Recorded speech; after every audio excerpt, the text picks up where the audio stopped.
तो हेलो, नमस्कार, आदाब, सत श्री अकाल। मेरा नाम है सौरभ डबराल और स्वागत है आपका हमारे इस क्यूट से चैनल डबराल जी पर, वो भी एकदम नए अवतार में।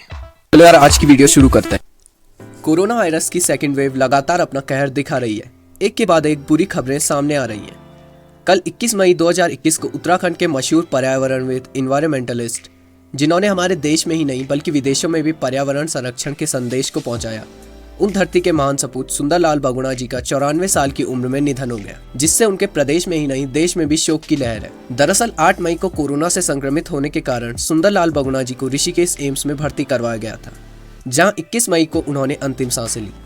महात्मा गांधी जी के सिद्धांतों पर चलने वाले और मशहूर चिपको आंदोलन, जिसे 70 के दशक में चमोली के रैणी गांव की महिलाओं के साथ मिलकर गौरा देवी ने शुरू किया था, उस आंदोलन को सुंदरलाल बहुगुणा जी ने संपूर्ण भारत में ही नहीं बल्कि 107 अन्य देशों में पहुंचाकर एक नायक की भूमिका निभाई और पूरे विश्व का ध्यान डेफोरेस्टेशन यानी जंगलों के कटान की ओर आकृष्ट किया।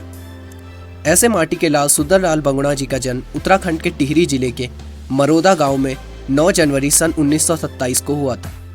इन्होंने 13 साल की उम्र से ही प्रदेश में समाज सेवा के कई उल्लेखनीय कार्य किए। श्रीदेव सुमन से प्रभावित होकर 40 के दशक में ये राष्ट्रवाद और आज़ादी के आंदोलन में कूद पड़े। महात्मा गांधी जी के आदर्शों ने भी इन्हें प्रभावित किया और उनके नॉन वायलेंस यानी अहिंसा के प्रिंसिपल को ये फॉलो करते थे। 26 मार्च 1974 को इन्होंने उस समय के उत्तर प्रदेश, जिसमें उत्तराखंड भी इंक्लूड था, जोरों शोरों से चिपको आंदोलन की शुरुआत की, जिसमें लोगों ने पेड़ों को गले लगाकर डेफोरेस्टेशन यानी जंगल के कटान का विरोध किया। इसीलिए इसका नाम चिपको आंदोलन पड़ा। बहुगुणा जी ने यहाँ इकोलॉजी इज परमानेंट इकोनॉमी यानी प्रकृति ही सच्ची संपदा है का स्लोगन दिया। ये इनके ही आंदोलनों का प्रभाव था कि भारत सरकार ने सन 1972 में वाइल्ड लाइफ कंजर्वेशन एक्ट यानी वन्य जीव अधिनियम लागू किया। इन्होंने भागीरथी नदी पर बने टिहरी डैम के कंस्ट्रक्शन का भी विरोध किया था, जहाँ 1995 में इन्होंने 45 दिन की भूख हड़ताल और सत्याग्रह किया।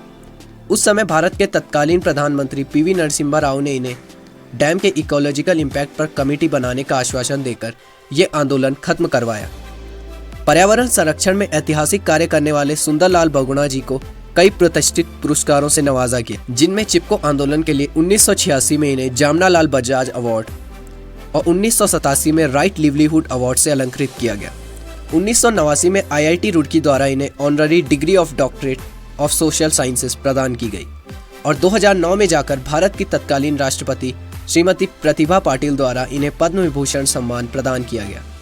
भले ही सुंदरलाल बहुगुणा जी आज हमारे बीच नहीं हों, लेकिन वो हमेशा अपने प्रकृति प्रेम और समाज सेवा के उल्लेखनीय कार्यों के लिए आदरपूर्वक सदैव याद किए जाएंगे और यह हमारा फर्ज बनता है कि हम उनकी प्रकृति संरक्षण की विरासत को आगे ले जाएं और उन्हें सच्ची श्रद्धांजलि प्रदान करें।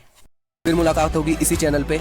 अपने और अपनों का बहुत ख्याल रखें। Be smart, be safe. और अगर ये वीडियो आपको पसंद आई हो तो प्लीज़ इसे लाइक करें, शेयर करें, साथ ही मेरे चैनल को सब्सक्राइब करें और बेल आइकन को प्रेस करना मत भूलिएगा।